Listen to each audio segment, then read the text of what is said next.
Marcos sintió el golpe antes de entenderlo. No fue un empujón ni un grito. Fue una frase dicha con voz baja, educada, con ese veneno que no necesita volumen para hacer daño. Y en el patio lateral de la iglesia, donde el sol de Sao Paulo caía inclinado entre paredes de concreto y sombras de árboles, esas palabras tuvieron el peso de una piedra. No te metas donde no perteneces, pobretón. El que habló fue Renato Valenza, primo de Juliana. 20 y pocos años, camisa planchada, cadena discreta en el cuello, perfume caro. Tenía la sonrisa torcida de quien cree que está ayudando, pero en realidad disfruta el poder de humillar. Bienvenido al canal Huellas que Inspiran. Antes de continuar, suscríbete al canal, dale like al video y cuéntanos desde dónde nos estás viendo.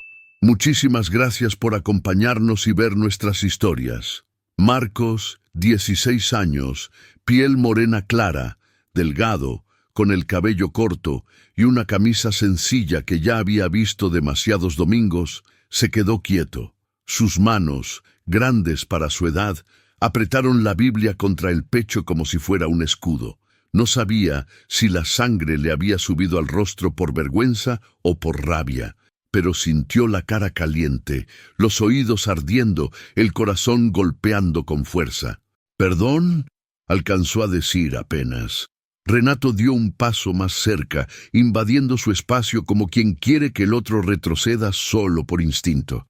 «No te hagas el inocente», murmuró. «Todo el mundo lo ve.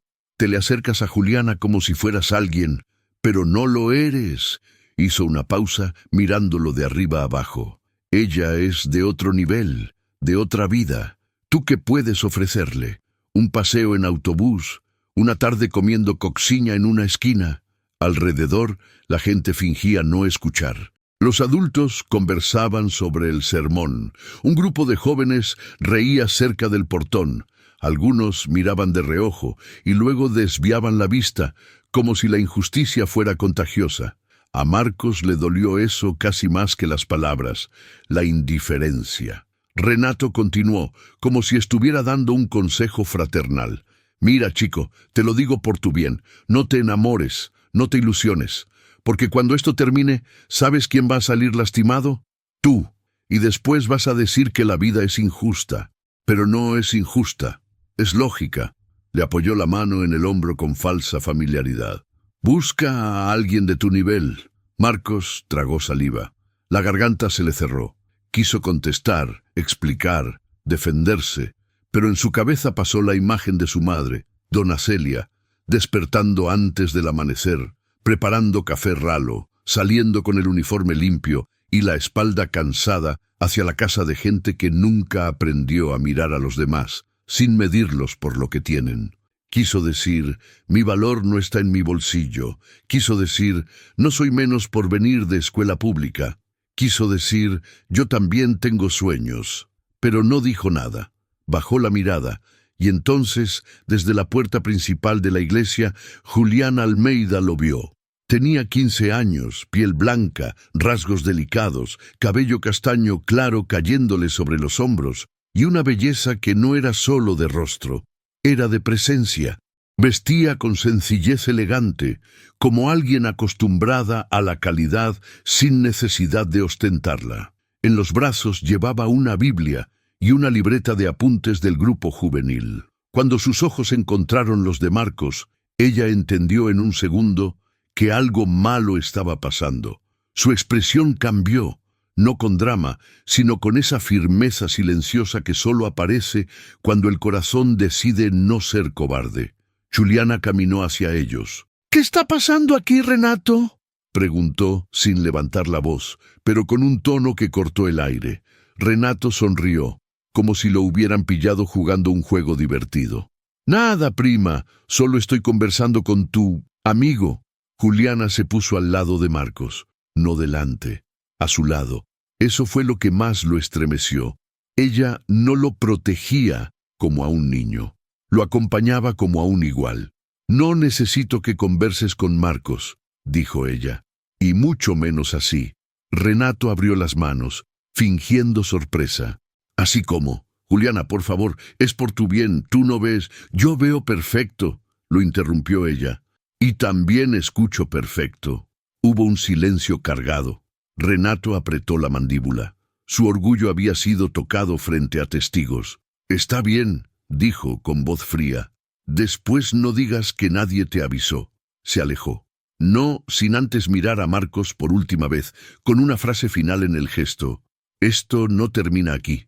Marcos se quedó con el pecho apretado. Juliana lo miró, y en sus ojos había algo entre rabia y tristeza. ¿Estás bien?, preguntó. Marcos asintió, pero era mentira. Estaba herido. Y lo peor, una parte de él estaba acostumbrada a ese tipo de herida, como si el mundo se la hubiera entrenado desde pequeño. No debiste, murmuró. Sí debía, respondió ella sin dudar. No voy a permitir que te hablen así. Ese momento, con el ruido distante de los coches y las voces de la gente saliendo del culto, quedó grabado en Marcos como un sello ardiente, no por la humillación, sino por la decisión de Juliana de estar con él incluso cuando era incómodo. Y, sin embargo, todo había empezado de forma mucho más suave. Meses antes, en esa misma iglesia, una congregación grande en Sao Paulo, en un barrio donde se cruzaban realidades distintas, Marcos no era el pobretón enamorado. Era solo un chico tímido que se sentaba siempre en el mismo lugar, cerca del pasillo lateral, para poder salir rápido si su madre lo necesitaba. Juliana llegó tarde un domingo en la reunión juvenil. Venía apurada, con el aire de alguien que siempre había vivido entre horarios, clases, actividades y responsabilidades elegidas por otros. Mientras caminaba, se le cayó un cuaderno. Las hojas se esparcieron por el piso como pájaros blancos. Marcos se levantó instintivamente. «Espera», dijo. Se agachó y comenzó a recoger los papeles con cuidado, ordenándolos. No hizo comentarios, no la miró con descaro, no le sonrió para impresionar. Solo ayudó. «Gracias», dijo Juliana, respirando hondo, avergonzada. «No hay problema». Sus dedos se tocaron al tomar la última hoja. Fue un segundo, pero en ese segundo Juliana lo miró de verdad. «No te había visto antes», dijo ella. «Vengo desde hace un tiempo», respondió Marcos. «No siempre puedo quedarme mucho». «¿Por qué?», él dudó. Había preguntas que no se responden fácil cuando uno viene de abajo, porque cada explicación suena a disculpa. A veces mi mamá sale tarde del trabajo. Y, bueno, hay que ayudar. Juliana se quedó en silencio, no con lástima, con curiosidad. «¿Cómo te llamas?» «Marcos». «Yo soy Juliana». Se estrecharon la mano. Y aunque fue un gesto simple, para Marcos tuvo algo diferente. Nadie de ese mundo le daba la mano así, sin apuro ni superioridad. Con el tiempo, comenzaron a hablar después de los cultos. Al principio, conversaciones pequeñas, la escuela, las materias, los sueños, la música, la vida en Sao Paulo. Marcos hablaba poco, pero escuchaba como si cada palabra del otro importara. Juliana, acostumbrada a gente que la interrumpía o la corregía, se sorprendía con el espacio que él le daba. Una tarde, sentados en una banca frente a la iglesia, Juliana soltó una pregunta que le salió sin filtro. «¿Siempre estudiaste en escuela pública?» «Sí», dijo Marcos, «toda la vida». «Yo estudio en un colegio particular», confesó ella, como si fuera algo que pudiera crear un muro. «A veces siento que vivimos en ciudades diferentes dentro de la misma ciudad». Marcos soltó una sonrisa pequeña, casi triste. «Es que es así. Sao Paulo es muchas ciudades amontonadas». Juliana lo miró. «¿Y no te incomoda estar aquí? En esta iglesia hay gente que te mira raro». Marcos respiró hondo antes de responder.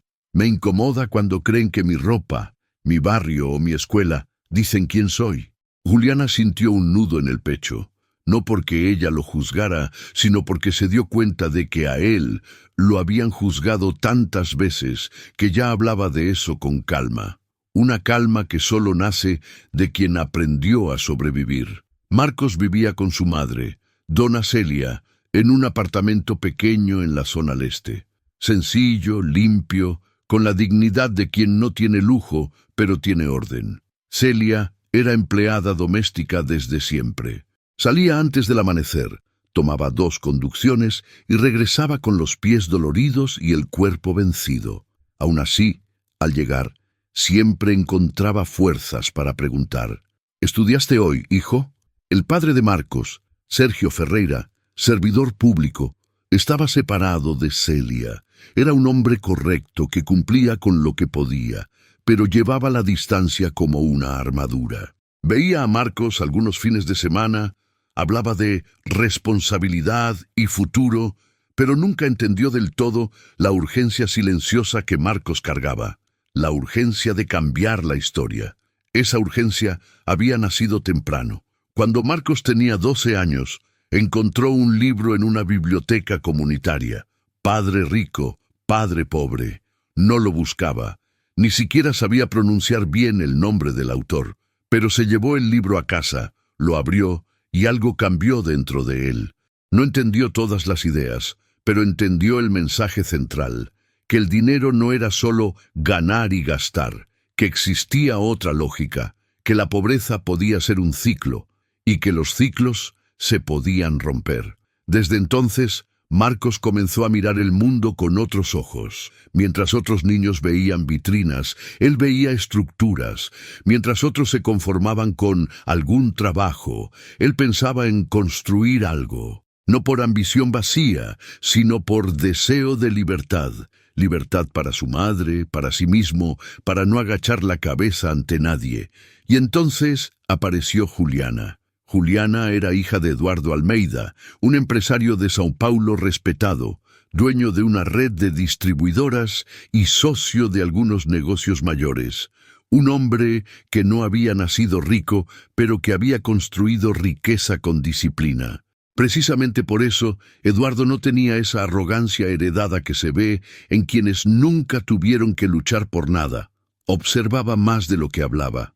Y cuando vio a Marcos por primera vez, no vio ropa barata, vio postura, vio educación, vio mirada. Los familiares de Juliana, sin embargo, eran otra historia. Su tía Patricia, su tío Afonso y sobre todo su primo Renato llevaban el orgullo como si fuera apellido. En las reuniones familiares hablaban de imagen, de círculos, de conveniencia. No decían clasismo, pero era eso. Cuando empezaron a notar la cercanía entre Juliana y Marcos, la incomodidad se convirtió en campaña. Es un chico simpático, pero, decía Patricia con la sonrisa de quien finge cariño, Juliana merece a alguien a su altura. No es por prejuicio, aseguraba Afonso, es por realidad. En el lado de Marcos, tampoco fue fácil. Su tía Neide, hermana de Celia, soltaba comentarios como si fueran verdades inevitables. Eso no es para gente como nosotros, Marcos. Te vas a lastimar. Su primo Darlan, más viejo, se burlaba. ¿Ahora te crees príncipe? Esa niña vive en otro mundo, mano. Y como si no bastara, dentro de la iglesia también surgieron voces espirituales, que en realidad estaban llenas de juicio. Un diácono llamado Rogerio llegó a decirle una vez, en tono paternal: «Marcos, hijo, hay que ser prudente. El enemigo usa muchas distracciones. Y, bueno, hay diferencias». Marcos escuchó esa frase como quien escucha una puerta cerrarse, porque él sabía, no estaban hablando de fe, estaban hablando de clase. Aún así, el amor creció, no como novela romántica perfecta, sino como algo real, con dudas, con obstáculos, con pequeñas victorias, hasta que Juliana lo invitó a un cumpleaños en un restaurante caro en Jardins. «Quiero que estés conmigo», dijo ella. Marcos quiso decir que no, pero también quiso ser valiente. Se puso su mejor ropa, que no era mucho, peinó el cabello con cuidado y fue. El lugar olía a perfume, vino y carne fina. Los cubiertos brillaban como si fueran instrumentos de una vida que no le pertenecía. Las risas sonaban altas, seguras, como si todos estuvieran protegidos por un colchón invisible. Marcos se sentó, sonrió, respondió con educación, pero sintió las miradas. Una amiga de Juliana, Camila, lo observó de arriba abajo y luego miró a Juliana con una sonrisa que no era sonrisa. ¿Él es tu novio?, preguntó, haciendo que la palabra novio sonara como una broma. Juliana apretó la mano de Marcos bajo la mesa. Sí, él es Marcos. Camila soltó una risita. ¡Qué diferente! Marcos tragó saliva. No era un insulto directo. Era peor. Era el tipo de comentario que te hace sentir sucio sin que nadie pueda acusar al otro de nada. Esa noche, cuando llegó a casa, Marcos se quedó sentado en su cama con la camisa aún puesta, escuchando el ruido del edificio, el ventilador viejo y el silencio cansado de su madre durmiendo en el cuarto al lado. Miró sus manos, manos de un chico que ya cargaba el mundo, y por primera vez el pensamiento oscuro apareció con fuerza. Quizá tienen razón, quizá no soy suficiente. Pero justo cuando esa idea quiso echar raíces, otra imagen se impuso. Juliana en el patio de la iglesia, plantándose al lado de él, sin vergüenza, como si dijera al mundo, yo lo elijo. Marcos cerró los ojos. No sabía todavía cómo iba a hacerlo. No sabía qué puertas se abrirían. No sabía cuánto dolor quedaba por delante. Solo sabía una cosa, con claridad absoluta. No iba a renunciar a su futuro, y tampoco iba a renunciar a ese amor tan fácil de juzgar y tan difícil de sostener. Afuera, São Paulo seguía rugiendo indiferente, pero dentro de Marcos algo comenzaba a rugir también, y no iba a apagarse. El problema no fue un solo comentario, fue la repetición. Cuando una herida se abre una vez, duele.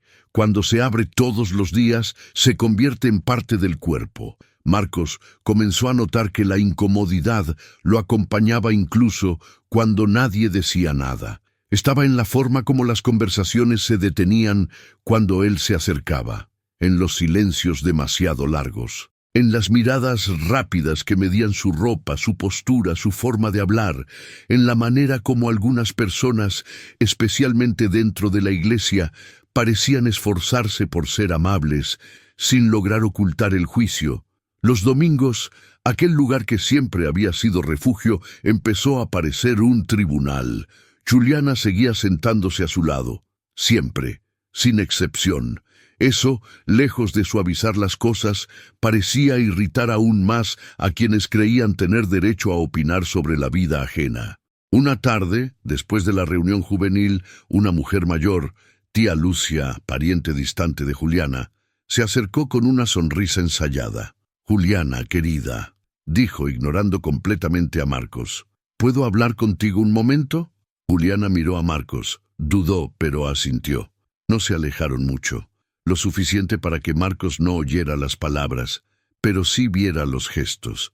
Lucia hablaba con las manos, inclinándose hacia Juliana, como quien da un consejo precioso.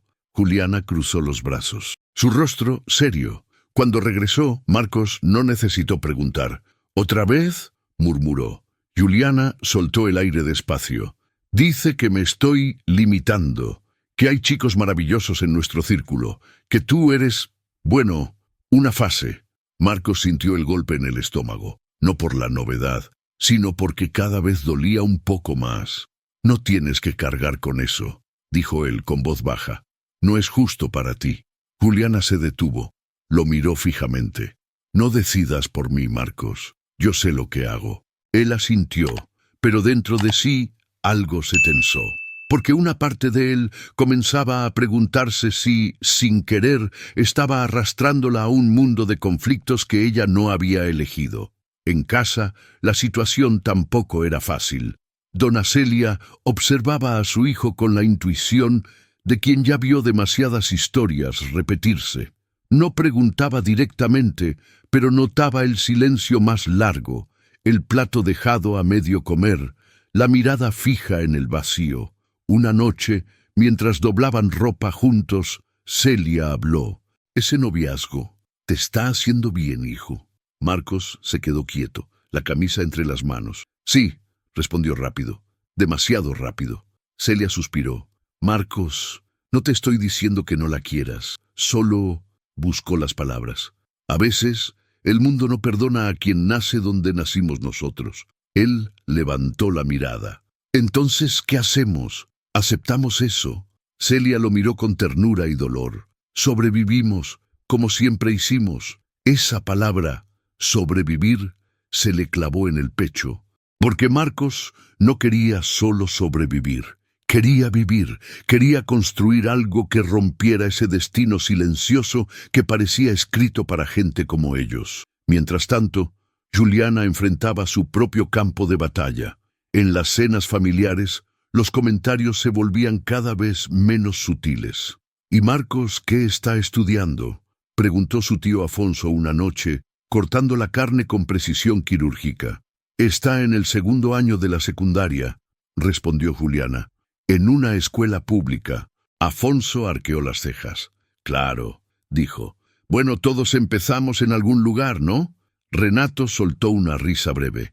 Algunos se quedan ahí, añadió.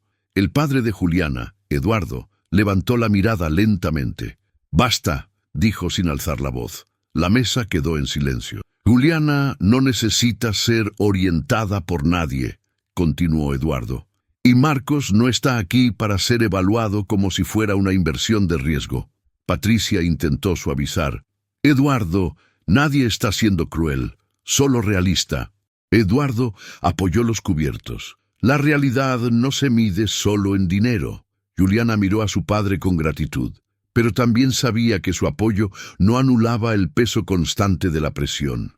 Era como remar contra una corriente que no descansaba. En la escuela, la diferencia entre los mundos se volvía aún más evidente. Juliana hablaba de viajes escolares, de intercambios, de planes para la universidad. Marcos escuchaba con interés, pero cada palabra le recordaba la distancia. Él pensaba en el transporte público lleno, en los trabajos de medio tiempo que estaba buscando, en las cuentas de casa. Aún así, no se quejaba. Un viernes por la tarde, Juliana llegó emocionada. «Mis amigos van a hacer una fiesta mañana», dijo, «en un rooftop en Villa Olimpia. Quiero que vengas». Marcos dudó. «¿Cuánto cuesta?». Juliana bajó la mirada. «La entrada no... pero hay consumo mínimo». Él sonrió, con esa sonrisa que ya se había vuelto su escudo. «Déjame ver si puedo». Esa noche, Marcos revisó el poco dinero que tenía guardado. Calculó, restó, sumó. Sabía que si iba, pasaría la semana siguiente contando monedas. Fue. El lugar era alto, iluminado, con música fuerte y risas seguras. Marcos se sentía fuera de lugar desde el primer minuto. No por timidez, sino por conciencia. Las conversaciones giraban en torno a marcas, viajes, planes futuros que parecían obvios para todos, menos para él. «¿Y tú qué piensas hacer después de la escuela?», preguntó un chico, Bruno, con copa en mano. «Todavía estoy viendo opciones», respondió Marcos. «¿Universidad privada o pública?» «Pública». Bruno sonrió, con una mezcla de sorpresa y condescendencia. «Ah, qué valiente». Marcos apretó la mandíbula. Juliana notó su incomodidad. «¿Quieres irnos?», susurró. «No», respondió él. «No quiero ser el motivo por el que dejas de disfrutar». Pero esa noche, al regresar a casa, Marcos no pudo dormir. Se sentó en la cama, con la luz apagada, escuchando el ruido lejano de la ciudad. Pensó en la fiesta, en los comentarios, en la forma como algunos lo miraban como si fuera una anomalía. Pensó en Juliana, y, por primera vez, una idea peligrosa comenzó a tomar forma. Quizá el amor no es suficiente cuando el mundo insiste en recordarte tu lugar. Esa idea no lo abandonó. Con el tiempo, Marcos consiguió un pequeño trabajo informal los fines de semana. Nada grande. Ayudar en un almacén, cargar cajas, limpiar. Cada billete ganado era una victoria silenciosa. Cada moneda, una promesa. Juliana admiraba eso, pero también sufría al verlo cansado. «No tienes que hacer todo esto», le dijo una noche, caminando por una calle tranquila después del culto. «Sí, tengo», respondió Marcos. «No quiero depender de nadie. Nunca. No eres menos por necesitar ayuda». Marcos se detuvo. «En este mundo, Juliana, sí lo eres». Ella quiso discutir, quiso decir que no, pero no encontró palabras que pudieran competir con la experiencia de quien había aprendido eso desde niño. En la iglesia, Los murmullos se intensificaron. Ese chico está desviando a Juliana. No es un buen testimonio. Las yuntas desiguales no funcionan. Marcos escuchó esas frases como si fueran martillos golpeando siempre el mismo punto. Una tarde, el diácono Rogerio lo llamó aparte. «Marcos, hijo», dijo con voz grave, «a veces Dios nos pide sacrificios». Marcos lo miró, atento. «¿Qué tipo de sacrificios?», Rogerio suspiró. «Renunciar a cosas que nos distraen de nuestro propósito». Marcos entendió perfectamente lo que estaba siendo dicho sin ser dicho. Esa noche, al llegar a casa, se sentó a la mesa con su madre. El ventilador giraba lento. La comida estaba tibia. «Mamá», dijo, «¿alguna vez amaste a alguien sabiendo que podía doler mucho?». Celia lo miró. Sus ojos, cansados, se llenaron de una sabiduría antigua. «Muchas veces». «¿Y qué hiciste?». «A veces aguanté, a veces solté». Hizo una pausa. «Lo difícil no es amar, es saber cuándo el amor empieza a destruirte por dentro». Marcos se quedó en silencio. Esa noche, en su cuarto, volvió a abrir aquel viejo libro que había leído de niño. No buscaba fórmulas mágicas, buscaba recordar por qué había empezado a soñar diferente. Leyó frases que hablaban de responsabilidad, de decisiones, de largo plazo. Cerró el libro. Miró al techo. Por primera vez, el amor que tanto defendía empezó a mezclarse con una pregunta amarga. ¿Estoy creciendo o estoy estancado tratando de probar que valgo algo? Juliana, del otro lado de la ciudad, lloraba en silencio. No porque dudara de Marcos, sino porque sentía que el mundo estaba empujándolos hacia un punto donde amar iba a exigir una pérdida demasiado grande. El segundo acto de su historia no terminó con una ruptura, terminó con algo peor. Terminó con la certeza de que tarde o temprano alguien tendría que ceder, y Marcos comenzaba a sospechar que ese alguien sería él. El cansancio no llegó de golpe, llegó como llega la humedad a las paredes, despacio, sin ruido, hasta que un día todo estaba empapado. Marcos comenzó a sentir que vivía en alerta constante. Cada mensaje podía ser una crítica, cada reunión una evaluación, cada mirada un juicio silencioso. Ya no era solo el mundo de Juliana el que parecía exigirle pruebas. Era su propio mundo el que empezaba a mirarlo con recelo, como si hubiera osado desear demasiado. Y lo peor era que nadie le decía abiertamente que se rindiera. Solo lo rodeaban de razones para hacerlo. En la iglesia, los comentarios habían dejado de ser murmullos. Ahora eran consejos. «Marcos, hijo, tienes que pensar en tu futuro», le dijo una tarde el diácono Rogerio, apoyando la mano en su hombro con un gesto que pretendía ser paternal. «El amor es importante, sí, pero no puede nublar tu llamado». «¿Y cuál es mi llamado?», preguntó Marcos mirándolo de frente. Rogerio dudó. «Dios te va a mostrar, si estás dispuesto a escuchar». Marcos entendió perfectamente el subtexto. Escuchar significaba obedecer, renunciar, aceptar su lugar. Salió de la iglesia esa tarde con una presión en el pecho que no se iba. Caminó varias cuadras sin rumbo, mezclándose entre la gente, los vendedores ambulantes, los coches, las bocinas, el ruido eterno de Sao Paulo. Nadie sabía quién era él, nadie lo juzgaba, y, aun así, se sentía observado por todos. Pensó en Juliana. Pensó en cómo ella lo defendía incluso cuando eso la colocaba en el centro del conflicto.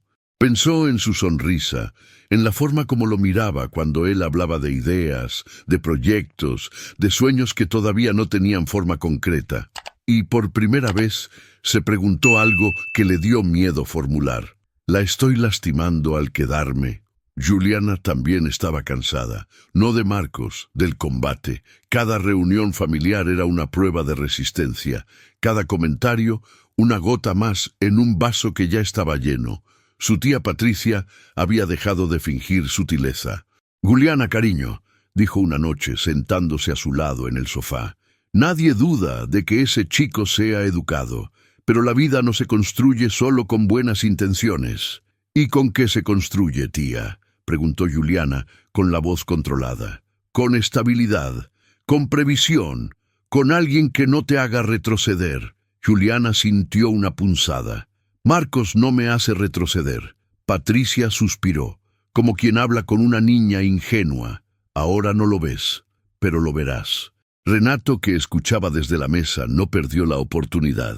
Además, añadió, ¿ya pensaste cómo se va a sentir papá cuando la gente empiece a comentar? Tú sabes cómo es este medio. Juliana se levantó de golpe. Si el medio en el que vivimos no soporta que yo ame a alguien por quien es, entonces ese medio está enfermo. El silencio cayó pesado. Eduardo, su padre, observó la escena con atención. No intervino, no porque no quisiera protegerla, sino porque sabía que Juliana estaba aprendiendo algo que ningún discurso podía enseñar: el precio de elegir con el corazón. Esa noche, Juliana lloró sola en su cuarto, no de duda, sino de agotamiento. Amaba a Marcos, pero amar se había convertido en una lucha diaria contra personas que decían quererla. Mientras tanto, Marcos había conseguido un pequeño empleo de medio tiempo en una empresa de logística. Nada glamoroso, archivo, mensajería, tareas simples. Pero para él era una puerta. Es solo por unos meses, le dijo a su madre. Quiero juntar dinero, quiero aprender. Celia lo miró con orgullo y preocupación. Cuídate, hijo, no te rompas por demostrar nada a nadie. Marcos sonrió. No es por demostrar. Es por construir. Los días comenzaron a llenarse de rutina. Escuela pública por la mañana, trabajo por la tarde, iglesia por la noche. Poco sueño, mucho esfuerzo. Juliana lo veía cada vez más cansado. Ojeras profundas, sonrisas más cortas. Esto no es justo, le dijo una noche. Estás cargando todo solo. Siempre fue así, respondió Marcos encogiéndose de hombros. No debería serlo. Marcos la miró. En sus ojos había una ternura triste. Juliana, tú puedes irte cuando quieras. Yo no. Ella sintió que esas palabras le atravesaban el pecho. Yo no quiero irme. Marcos bajó la mirada. Pero algún día, tal vez deberías. Esa frase quedó flotando entre ellos como una amenaza silenciosa. Los encuentros comenzaron a llenarse de silencios incómodos. No porque el amor hubiera disminuido, sino porque ambos sentían que algo se estaba quebrando. Marcos se volvía más introspectivo, Juliana más ansiosa. Una tarde lluviosa, sentados bajo un techo improvisado cerca de la iglesia, Juliana explotó. Dime qué te pasa, Marcos. Ya no hablas, ya no me miras igual. Marcos apretó las manos. Estoy cansado. ¿De mí? La pregunta cayó como un cuchillo. No, respondió rápido, nunca de ti. Entonces dime la verdad. Marcos cerró los ojos un segundo. Cuando los abrió, había en ellos una decisión que Juliana nunca le había visto antes. La verdad es que estoy luchando contra algo que no puedo ganar ahora. Juliana frunció el ceño. ¿Qué cosa? Marcos tragó saliva. El tiempo, el dinero, las expectativas, todo. Eso se enfrenta juntos. No siempre, respondió él. A veces uno tiene que retroceder para no destruir lo que ama. Juliana sintió miedo, miedo real. No hables así. Marcos no respondió. Esa noche, Marcos volvió a casa más tarde de lo habitual. Encontró a su madre sentada en la mesa, despierta, esperándolo. Sabía que no ibas a dormir, dijo él. Celia lo miró con esa mirada que mezcla amor y resignación. Cuando una madre ve a su hijo así, el sueño no llega. Marcos se sentó frente a ella. El ventilador hacía su ruido monótono. Mamá, ¿tú crees que uno puede amar algo que todavía no está listo para vivir? Celia lo miró largo rato antes de responder. Creo que a veces amamos antes de tiempo, y eso no significa que el amor sea falso. Significa que el momento no acompaña. ¿Y qué se hace? Celia respiró hondo. Se elige lo que duele menos a largo plazo. Marcos sintió un nudo en la garganta, porque entendió exactamente lo que su madre quería decir. Los días siguientes fueron un tormento silencioso. Marcos evitaba prolongar las conversaciones. Juliana lo sentía, lo intuía, y esa intuición la estaba matando lentamente. Una noche, después de un culto especialmente pesado, donde un mensaje sobre orden y jerarquías pareció dirigido directamente a ellos, Marcos le pidió a Juliana que caminaran. Anduvieron varias cuadras sin hablar. El ruido de la ciudad los envolvía. «Tenemos que hablar», dijo Marcos finalmente. Juliana se detuvo. «Dilo». Marcos respiró profundo. Cada palabra parecía pesar toneladas. «Yo no quiero que sigas pagando el precio de estar conmigo». Juliana lo miró, incrédula. «¿Qué precio?» «Las miradas, las críticas, las peleas en tu casa, las dudas que te siembran. Eso no es tu culpa». «Pero existe», respondió él, «y va a existir por mucho tiempo». Juliana sintió que el mundo se inclinaba. «¿Estás diciendo que quieres terminar?» Marcos cerró los ojos. «Estoy diciendo que necesito tiempo». «Eso es lo mismo», susurró ella. «No», respondió Marcos con la voz quebrada. «No es dejar de amar. Es no dejar que el amor se convierta en una cárcel para ninguno de los dos». Juliana negó con la cabeza. Las lágrimas comenzaron a caer sin permiso. «¿Y yo? ¿Qué hago yo con todo lo que siento?» Marcos dio un paso adelante, pero se detuvo, como si supiera que acercarse haría todo imposible. «Guárdalo», dijo, «como yo voy a guardar lo mío». El silencio que siguió fue devastador. Juliana sintió que le faltaba el aire. «Prometiste que no ibas a huir». Marcos la miró, con los ojos rojos. «No estoy huyendo.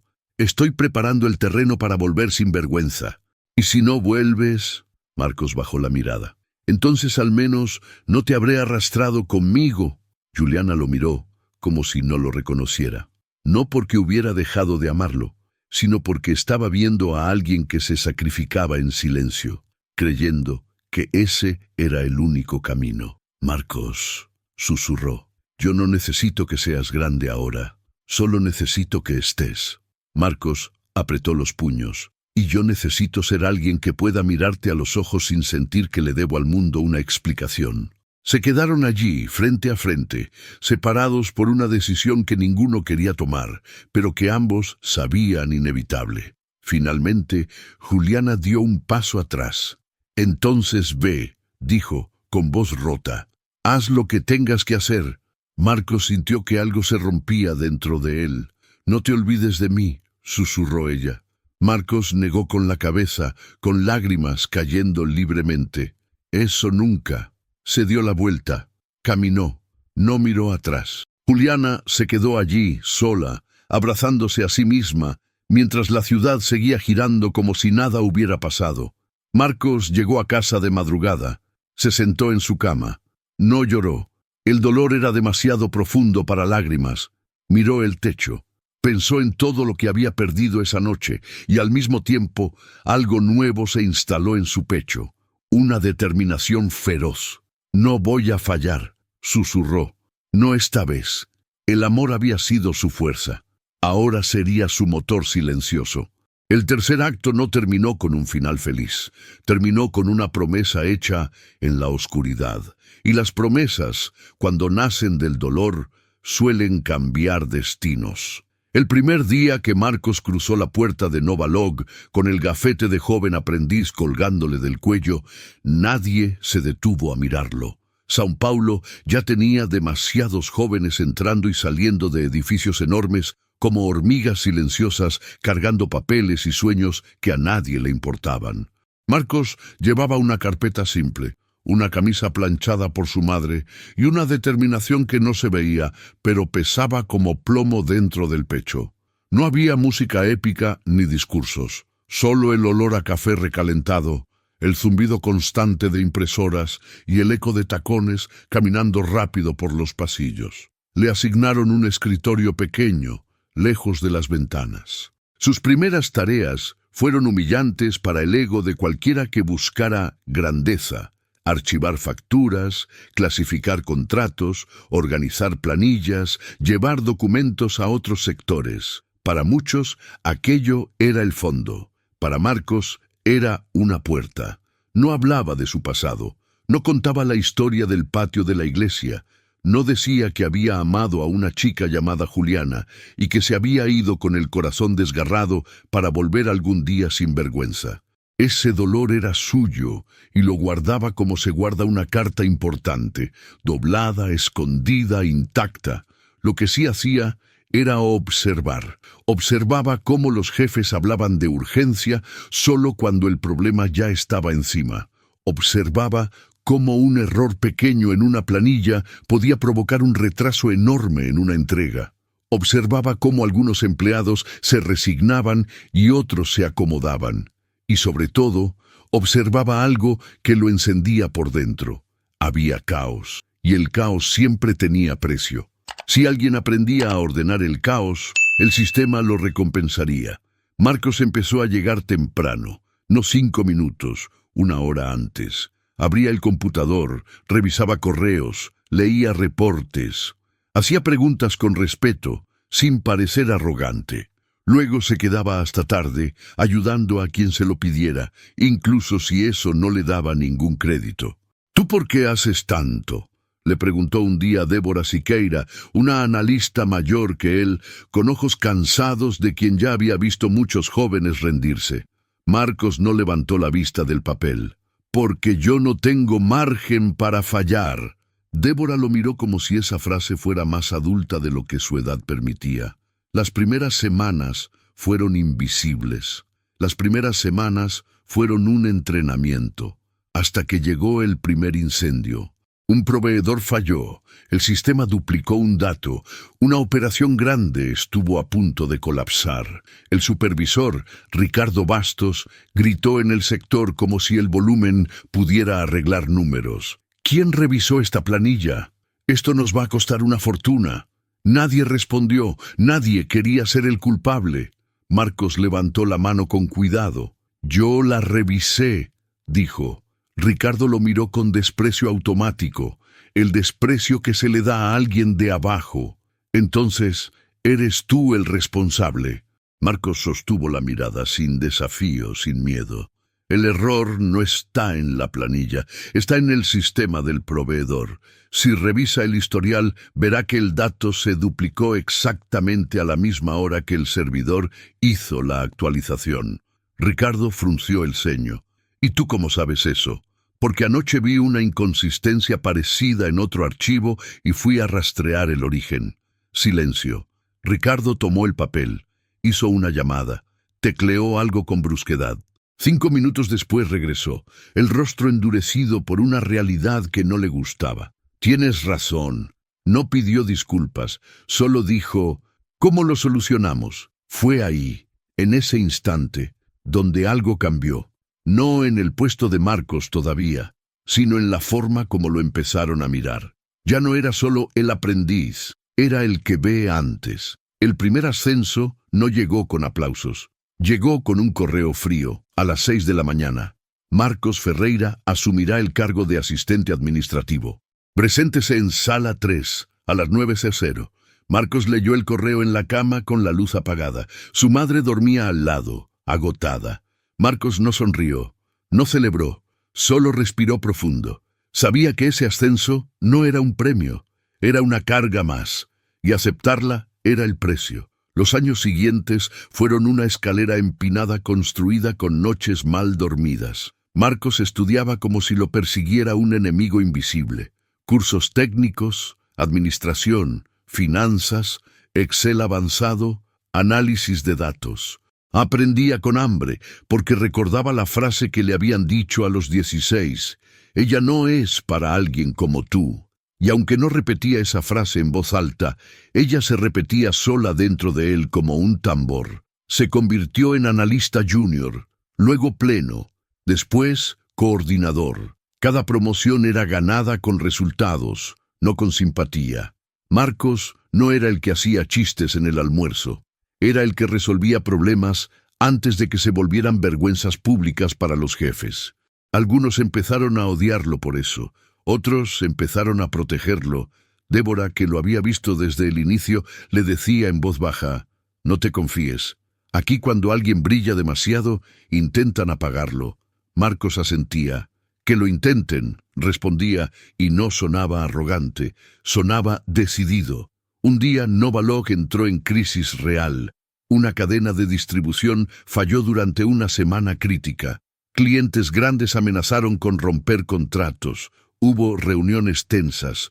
Se buscaban culpables, como se buscan chivos expiatorios, rápido y con hambre.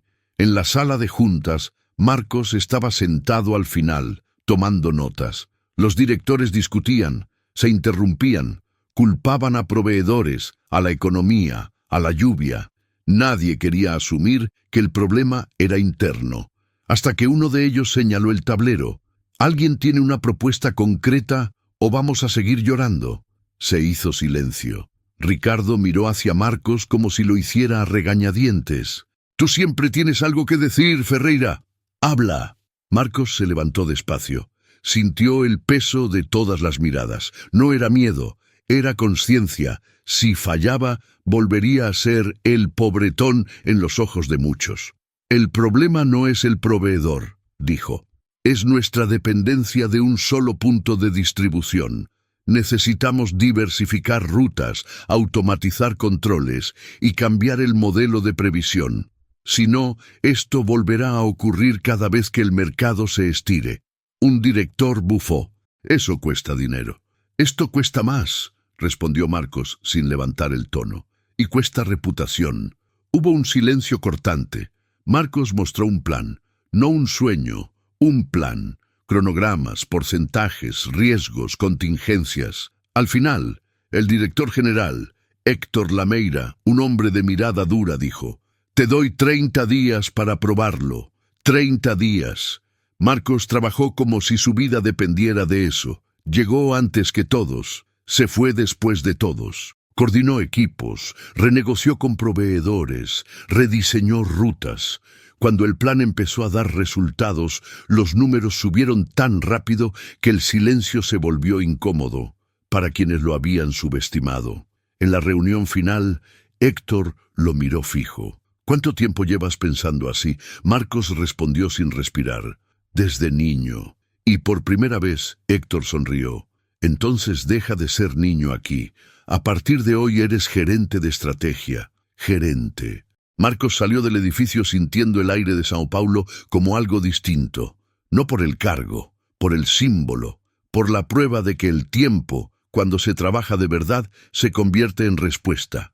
Esa noche, al llegar a casa, encontró a su madre despierta, sentada en la mesa.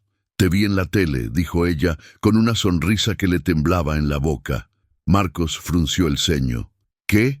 Celia levantó el celular, mostrando una nota corta sobre Novalog y su recuperación. Marcos aparecía de lejos, casi sin rostro. «Eres tú», dijo ella, y en los ojos tenía el brillo de quien por fin respira.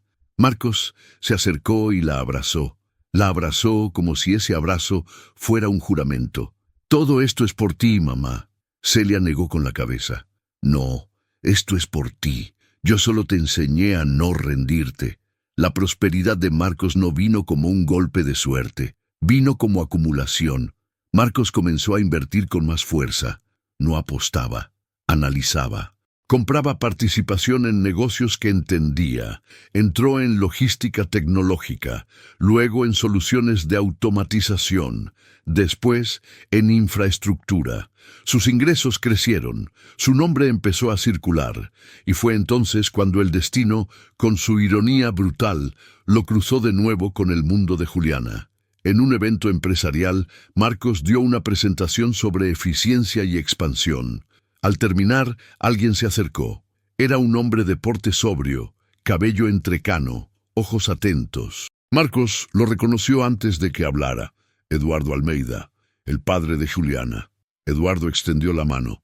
«Marcos», dijo, «sabía que eras tú».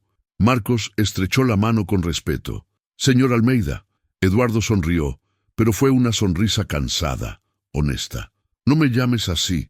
Hace años que te observo sin que lo sepas». Marcos sintió una descarga en el pecho, como si el pasado se abriera de golpe. «¿Me observa?» «Sí», respondió Eduardo. «Soy empresario, Marcos. Reconozco talento». «¿Y lo tuyo?». Hizo una pausa. «No es común». Marcos Guardó silencio. Eduardo no mencionó a Juliana, pero su nombre estaba allí, invisible, entre las palabras. Eduardo lo invitó a conversar. Se reunieron semanas después en un despacho elegante. Eduardo explicó que una de sus empresas de distribución estaba estancada. Tenía números buenos, pero estructura vieja. Tenía crecimiento, pero sin dirección. Y tenía un problema que Eduardo no dijo de inmediato, pero que Marcos lo percibió. Nepotismo. Familia en posiciones clave por apellido, no por competencia. Necesito a alguien que no le tenga miedo al conflicto, dijo Eduardo directo. Marcos apoyó las manos en la mesa. Si quiere resultados, va a haber gente molesta. Eduardo soltó una risa breve, amarga. Esa gente ya está molesta con solo existir tú. Marcos lo miró sin pestañear. Entonces no perdamos tiempo. Eduardo lo evaluó por un instante. No quiero contratarte como consultor. Quiero que seas parte real. Marcos frunció el ceño. ¿Qué quiere decir parte real? Eduardo respiró hondo. Quiero que seas socio. La palabra quedó flotando como una explosión silenciosa. Socio. Marcos, el chico humillado en el patio de la iglesia, el hijo de la empleada doméstica, el joven de escuela pública, estaba siendo invitado a ocupar un lugar que muchos decían que no existía para él. Marcos pensó en Renato, pensó en Patricia, pensó en Rogerio, el diácono, pensó en las miradas en aquella fiesta cara. Pensó en Juliana llorando la noche de la despedida. Eduardo continuó. Participación accionaria, decisiones estratégicas y libertad para cambiar lo que tengas que cambiar. Marcos asintió lentamente. Acepto, dijo, con una condición. Eduardo arqueó la ceja.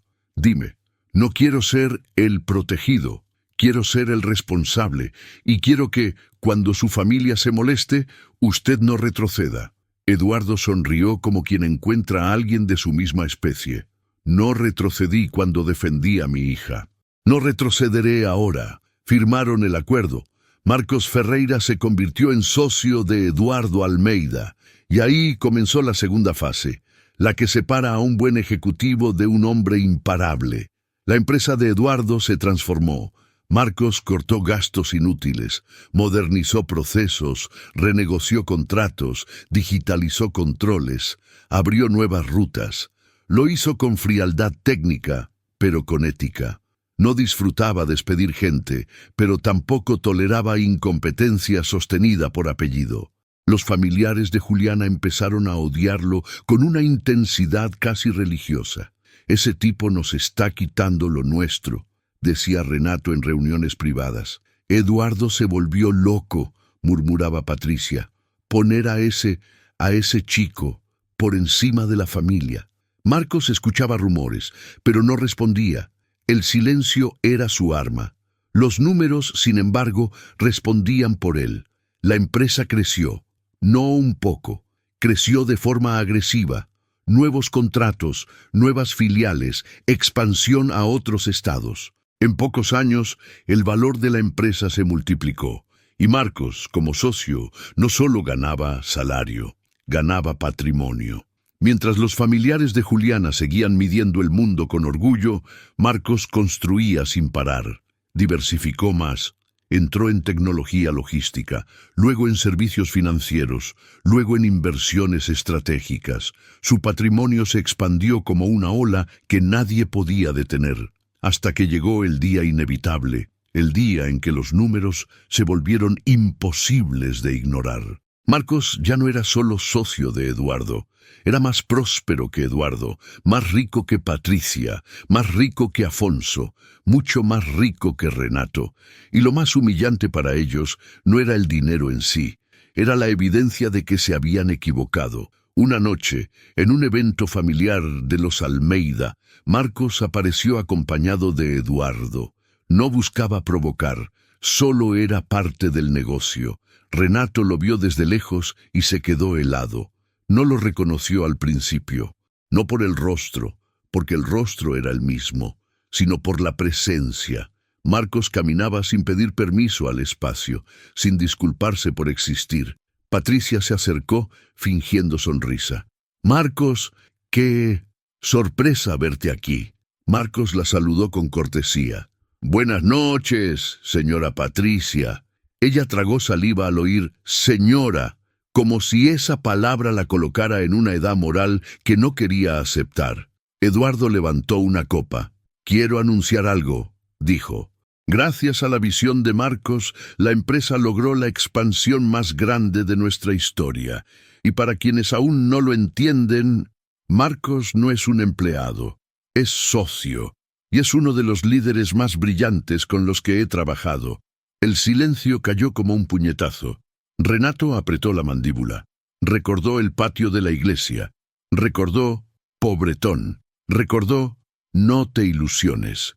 Marcos lo miró. No había venganza en su rostro, solo neutralidad.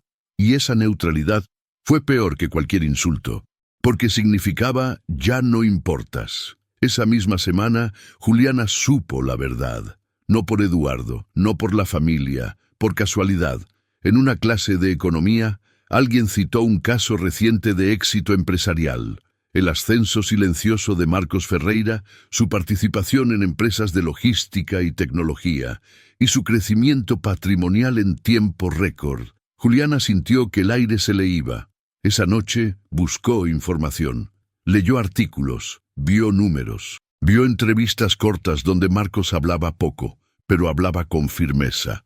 Lo reconoció en la mirada y lloró.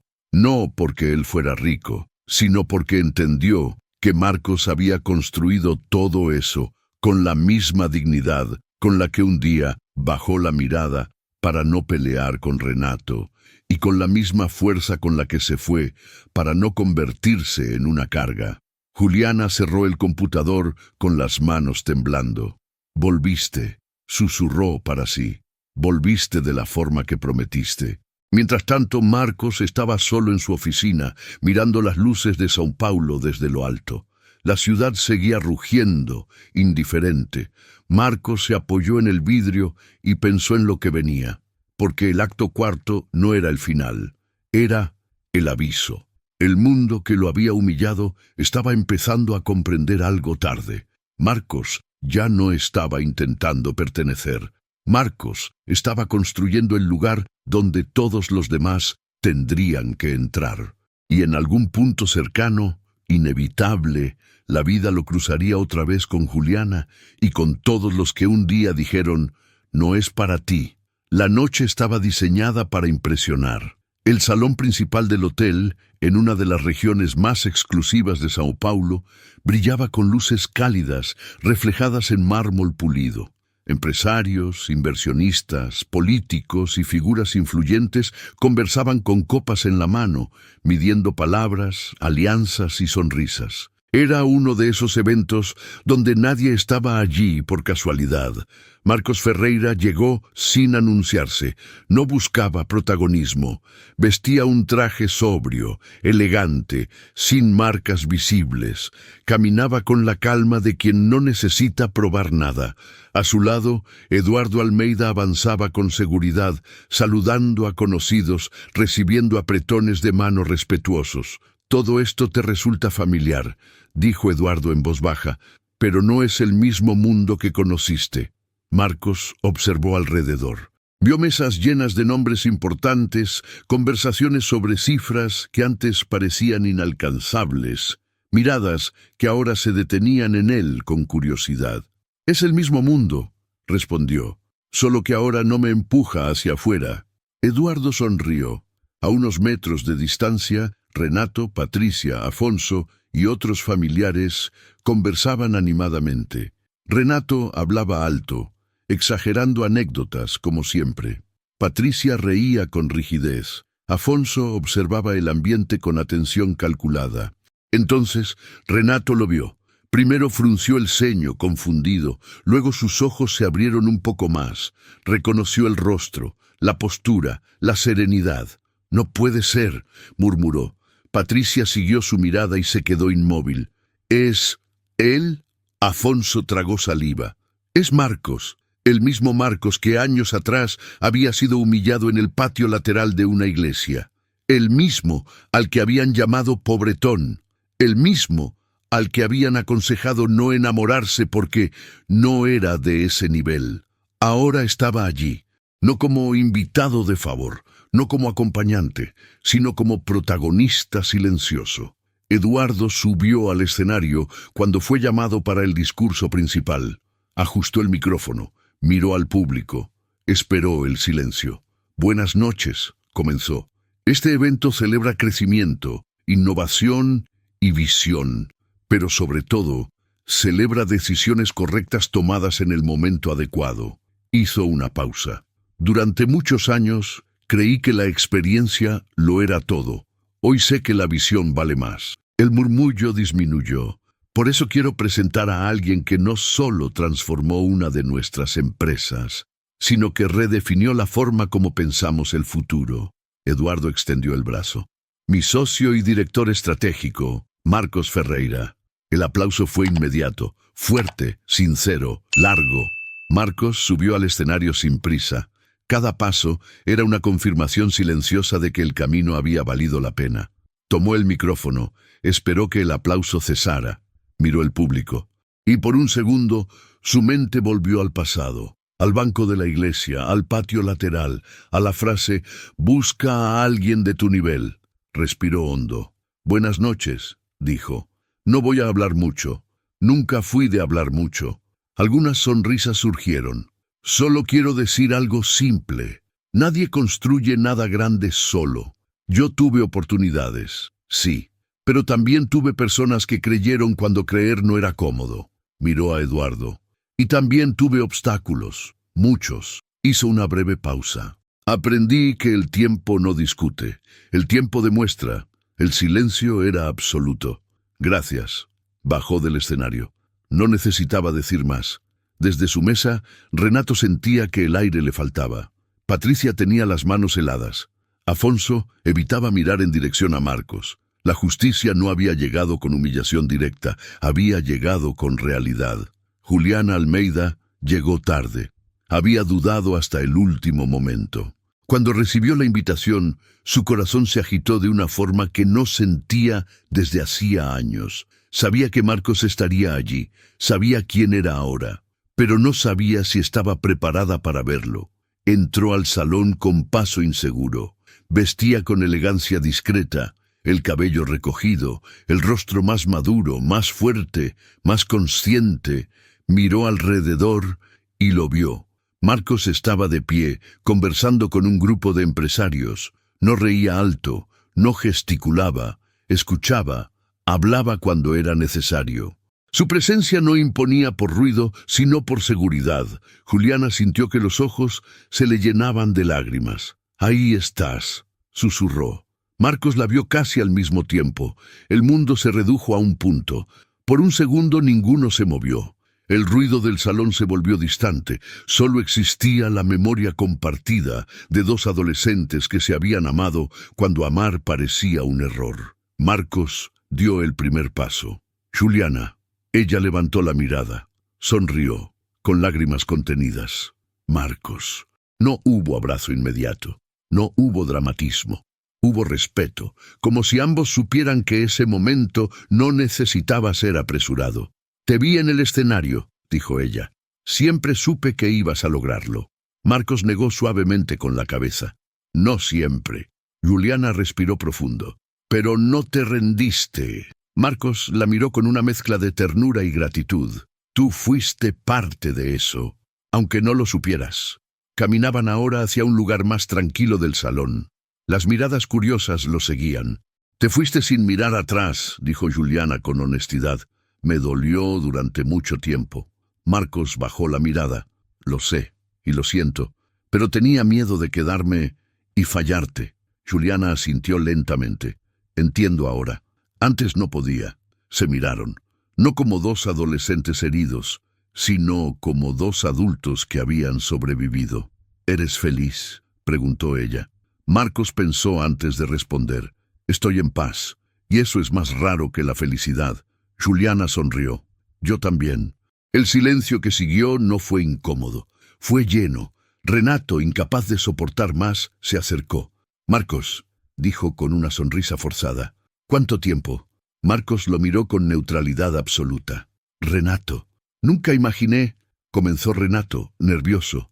Quiero decir, qué historia la tuya, ¿no? Marcos no respondió de inmediato. No por rencor, por claridad. Las historias se escriben todos los días, dijo finalmente. Algunas personas participan, otras solo observan. Renato tragó saliva. Bueno, si algún día quieres, ya sabes, conversar. Marcos asintió con cortesía. Que tengas una buena noche, nada más. Renato se quedó allí, pequeño por primera vez en su vida. Patricia observó de lejos, incapaz de acercarse. Afonso fingía no ver. La justicia no gritaba, la justicia respiraba tranquila. Horas después, Marcos y Juliana salieron del evento juntos, no como pareja declarada, no como promesa, como dos personas que habían cerrado un círculo. La ciudad de São Paulo seguía vibrando alrededor. Los mismos ruidos, las mismas luces, el mismo caos. ¿Sabes qué fue lo más difícil?, dijo Marcos caminando a su lado. No fue el trabajo, ni la pobreza.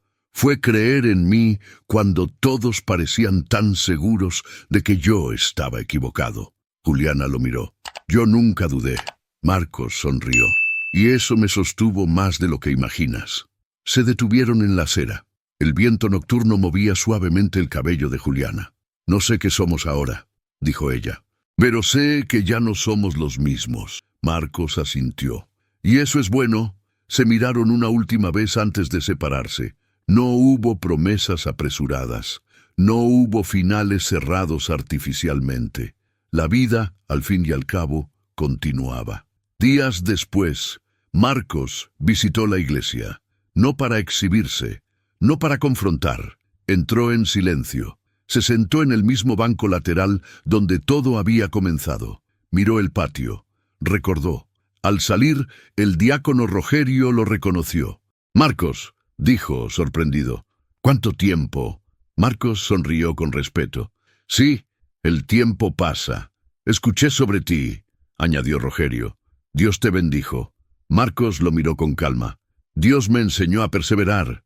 La bendición vino después». Rogerio no supo qué responder. Marcos salió. El sol de la mañana iluminaba la ciudad. El ruido de São Paulo seguía siendo el mismo. Pero para Marcos, algo había cambiado para siempre. Ya no necesitaba encajar. Ya no necesitaba permiso. Había aprendido que el verdadero nivel de una persona no se mide por su origen, ni por su apellido, ni por el dinero con el que nace. Se mide por lo que construye, cuando nadie está aplaudiendo. Y mientras caminaba, con pasos firmes y tranquilos, Marcos Ferreira entendió que la mayor victoria no fue volverse rico, fue nunca volverse amargo. No todos nacen con oportunidades, pero todos eligen qué hacer con el desprecio que reciben. El tiempo no eleva a quien se queja, eleva a quien persevera.